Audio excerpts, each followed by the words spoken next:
Well, one of my favorite presidents was Ronald Reagan, and he has a pretty famous quote, which I like a lot, where he said, "Freedom is only one generation away from extinction. It is not something that we pass on to our children in the bloodstream, but rather it is handed down, and each generation must defend its freedom to pass on to the next generation." I think this is particularly true in homeschooling.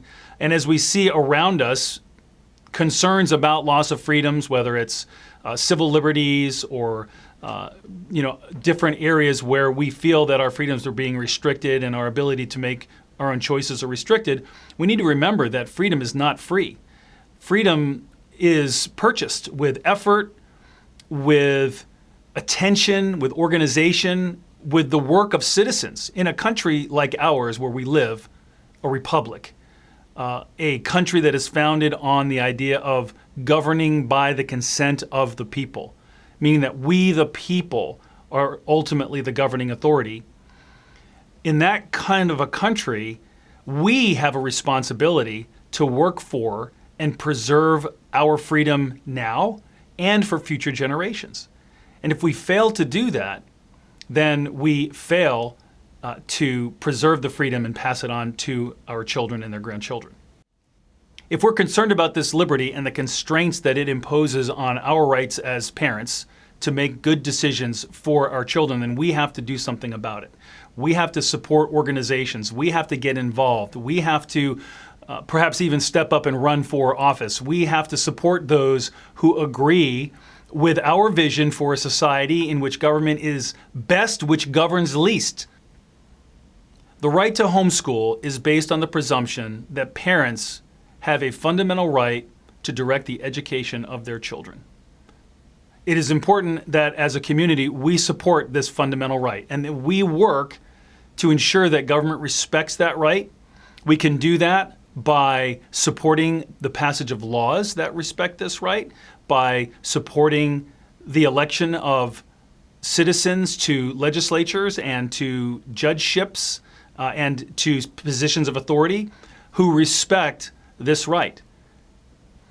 This right of homeschooling freedom is founded on the notion that parents make decisions that are in the best interest of their children, and if this idea fails, homeschooling will fall.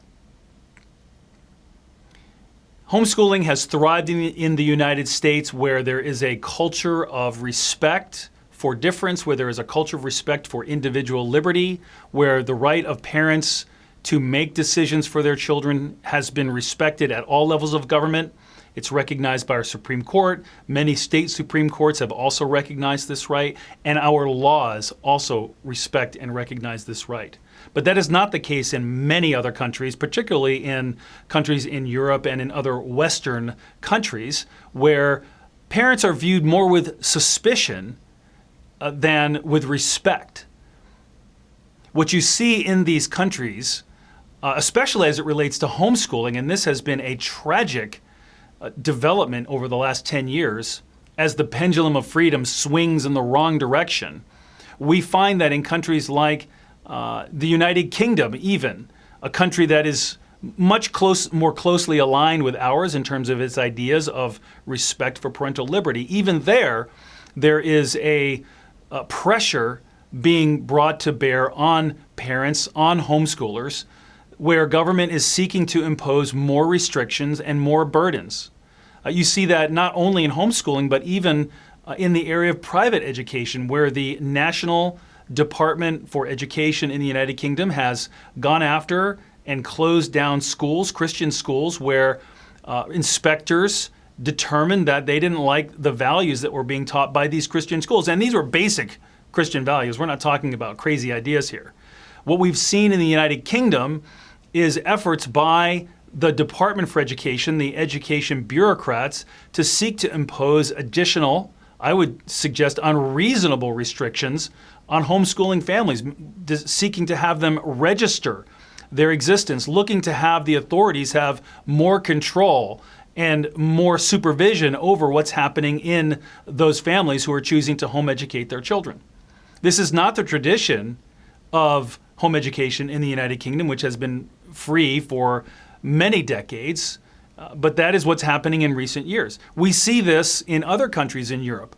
Countries such as France, which recently passed laws to change the recognition that homeschooling was a right. France passed a law in 2021 changing its 1882 recognition of homeschooling as a right to now require that parents seek permission from local authorities to be able to homeschool their children for limited reasons. A huge change. Countries like Germany and Sweden are notorious for their bans and persecution of families who want to homeschool their children. In Sweden, families flee the country to neighboring Finland. German families have to leave their country if they want to be able to freely homeschool their children. And with regulation increasing all over Europe, these German families now have fewer places to go to in Europe. The pendulum of freedom in Europe is swinging in the wrong direction. The concern I have about that is that there are many in this country, in the United States, who look at Europe and say, yeah, we should do things that way. Well, in the area of homeschooling, if they point at Europe, that's going to be bad for us. So we have got to stand with and for this freedom. We have an obligation to help those in other countries, in Germany, in Sweden, in Portugal, in the United Kingdom, in France, to try to help these small communities of homeschoolers who are fighting for their freedom. Because when we fight for their freedom, we're actually also fighting for our freedom. As the pendulum of freedom swings in the wrong direction in some places like Europe, we find that there are some bright spots in homeschooling freedom around the world, with the continent of Africa, Central and South America, where there are countries who are debating and even passing laws that recognize the right of parents to be able to homeschool. Some of these laws passed, for example, in Panama, may be a little bit more restrictive than the kinds of laws we would see on average in the United States, but it is still encouraging to see that in some countries, policymakers are recognizing that homeschooling is a legitimate option that parents must be permitted to have. In fact, I would go so far as to say that homeschooling should be considered a human right. The Universal Declaration on Human Rights in Article 26(3) says that parents have a prior right to decide the kind of education that their children should receive. Prior meaning prior to the state. Even though the Declaration also recognizes that education is a right, it recognizes that parents have the preeminent place in making the decision about what kind of education their children receive. The International Covenant on Economic, Social, and Cultural Rights recognizes that parents have a right to choose an education for their children that fits with their religious or philosophical convictions.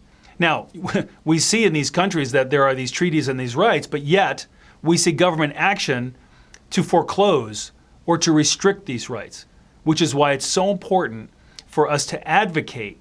And we can look to these treaties for support and point out to these governments that if they are unreasonably constraining or prohibiting parents from choosing homeschooling or other educational options, that they are actually interfering with the rights of these parents.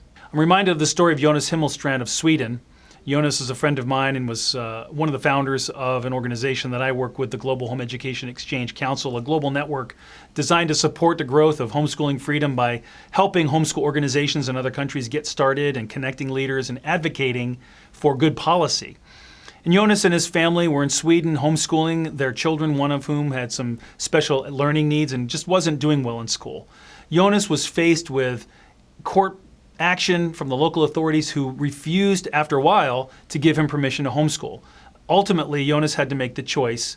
He either had to leave Sweden or give up his right to homeschool and do what was best for his children. He had to move his family. You see similar stories like this. In Germany, the Romeike family, who HSLDA represented in an attempt to gain political asylum, were being faced with persecution from authorities who were sending the police to their house to take their children to school, who were threatening more significant action. And in Germany, what that means is taking children away from parents. The Romeike family were not going to give in to that, and so they left everything they had in Germany Mr. Romica was a piano teacher. He left his piano. They left their family, their friends, their home to come to the United States. They got on an airplane with only their suitcases and came here not knowing what the future would hold. But families in Europe, like the Himmelstrands, like the Romicas, face these stark choices, and they should not. Homeschooling is a right. It is a fundamental and natural right. It is a human right that all governments must respect and must acknowledge. And that's something that I work on every day. That's what HSLDA is striving for here and abroad, to protect that freedom. That freedom to homeschool is essential in a free society. Any society that persecutes or denigrates parents in making choices about their children's education is not a free society, cannot be called a free society. Ultimately, the person, the institution that controls children, controls the future of society. So when you look at the classrooms of today, you see the courtrooms and the corporations of tomorrow. That's why education decision-making and who gets to decide about education is so important. You know, the way you pass laws in any country that has any kind of democratic system is you influence policymakers. And that's what we see happening. We see homeschool organizations growing. We see homeschool organizations getting started in other countries. And they are beginning the process, in some cases advancing the process, to make their argument that homeschooling should be protected, that parents must be recognized in making these decisions. When we look back at our own history, the history of our country, I like to think about Samuel Adams. And he was quoted as saying, "It doesn't take a majority to prevail, but only a tireless minority willing to set brush fires in the minds of their neighbors." Well, that's what we did as a homeschooling movement here in the United States. We worked tirelessly with individuals, state organizations, homeschool support groups, HSLDA, working together to influence legislators, to pass good laws, to advocate in courts, and to never give up. We all worked together and we never gave up. And that's what my message is to the homeschoolers in other countries and even here in our own country. We cannot give up. We must continue working to preserve freedom and to advance freedom. Because if you're not moving forward, you're falling behind.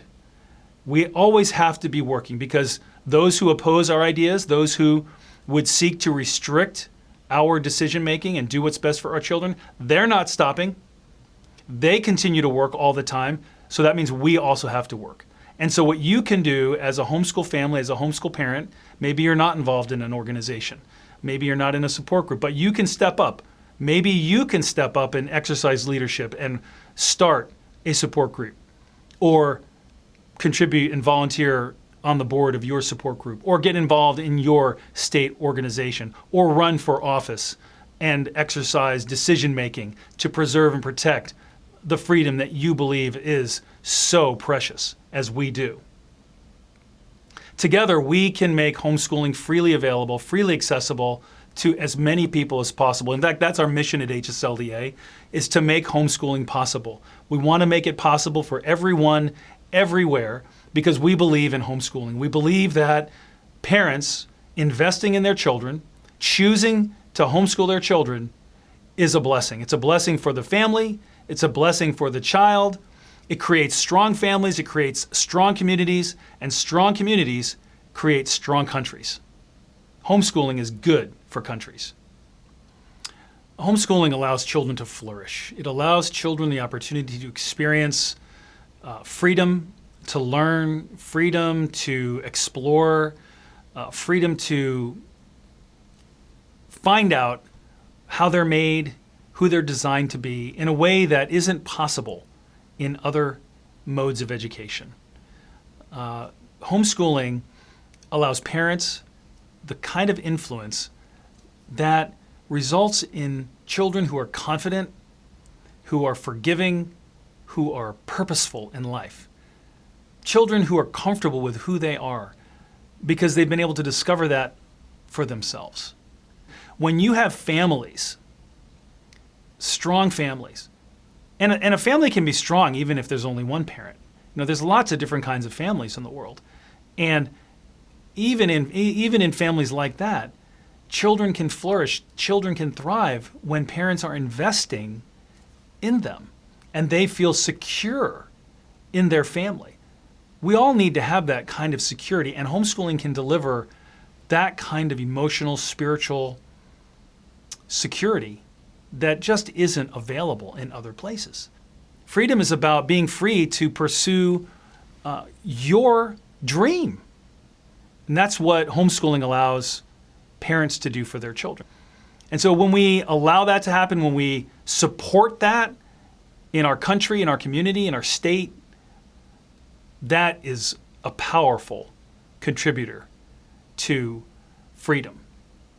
And if we have a society of citizens who respect freedom, who respect individual decision-making, who respect parents to be able to make these decisions, then we're going to have a free society. And we're not going to have to worry about tyranny. When you look at the research that's been done on homeschooling, it shows that homeschooled children become forgiving, giving, mature, confident, secure adults. They become people who embrace civil liberties for everyone. So when we have a society made up of people who respect the civil liberties of other people, we're going to have a free society. Well, I am very hopeful for the future.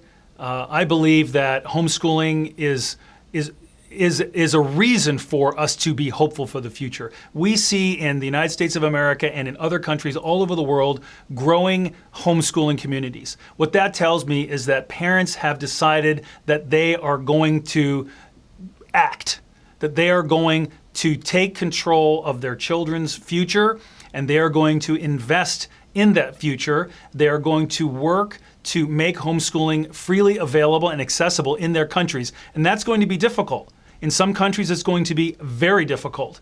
I'm working very hard to support the development of these communities, but I'm hopeful because what I see around the world is I see parents stepping up, I see them organizing, I see them making the decision to bring their children home from school, even if it involves sacrifices, even if it involves a certain amount of civil disobedience, even if it involves moving out of a country, even if it involves facing down the authorities, which is hard to do. But I see this happening in many countries around the world, and that gives me hope. We need to connect with other like-minded individuals because together we can achieve a lot, right? Team. Together everyone achieves more. When you connect with other people who are like-minded, you feel supported, you feel empowered, and you can act. There is strength in numbers, and that's what the homeschool movement in the United States has shown is there is strength in numbers, and it doesn't take a majority to prevail. We're a minority of people, even back in the 80s and the 90s, as we were fighting these legislative battles, these court battles, we were a tiny fraction of the population. Everybody else had their kids in private or public school, and we were this tiny little minnow swimming against the tide, yet we were able to prevail. Well, that means, in my mind, that other people can also prevail in other countries. And you see the importance of the support group networks. You see the importance of the state organizations who are working hard to provide parents with the information and the resources that they need. And that's what we can do in groups. We can work together to preserve our freedom. So groups serve very important purposes. And you, if you're a group leader, a support group leader, or a state group leader for a homeschooling organization, thank you. Thank you for what you're doing. What you are doing is important. It makes a difference. As a Christian, I believe that God's plan is perfect, and He is always working. Romans 8:28 says that all things happen for the good of those who love God, and God has a purpose for everything that happens in our lives and even in the world around us, and He has not given us a spirit of fear. God designed families to be the place for children to be nurtured and to be raised up. And we don't need to fear that. We need to encourage that. He wants to shape our character. And so everything that happens to you, to me, in the world around us is part of God's plan, and it's about developing our character, and it's about accomplishing His purposes in the world. There's no such thing as an average homeschooler. We're all unique, created by God for a plan and a purpose, and we can all have and impact in the world around us. Homeschool mom, you are having an incredible impact in your family. Mother Teresa is someone who is pretty famous. She was once asked, what can we do to achieve world peace? She said, go home and love your family. Well, I believe that that's exactly what homeschooling parents do, especially you homeschool mom and dad who are there, homeschooling your children. You are showing love on a daily basis to your children. And when we create a community based on love, an environment of love for our children, they take that love and they go out into the world when they grow up, and they are then agents of God's love and the love that you put into their lives by investing in them and by homeschooling them. You are having an incredible impact on your children and in your community, whether you know it or not, and you're not average, in fact. And so I would say that just the very fact of homeschooling, you're making a difference. You're having an impact. You're having a generational impact by investing in your children with love, with attention, with time. And those are the things that all children need. If you're interested in resources on how you can do more, if you want to get involved in this great endeavor to advocate for and defend freedom, I encourage you to get involved in a support group. Get involved in your local support group. If you are called to exercise more leadership, contact your state organization and see if they need some help. State organizations are always looking for people who have vision and leadership ability to serve the homeschooling community. You may be able to step up and serve as a leader in your community in a position of authority, perhaps getting elected to a school board or a county commission or a state legislative office. You can have an impact on the community around you in many, many ways. We are all created with a plan and a purpose, and it's just about finding out what that is. So my encouragement to you is get involved, whether it's more involved in your family or more involved in your community. Together we can all make a difference and advance freedom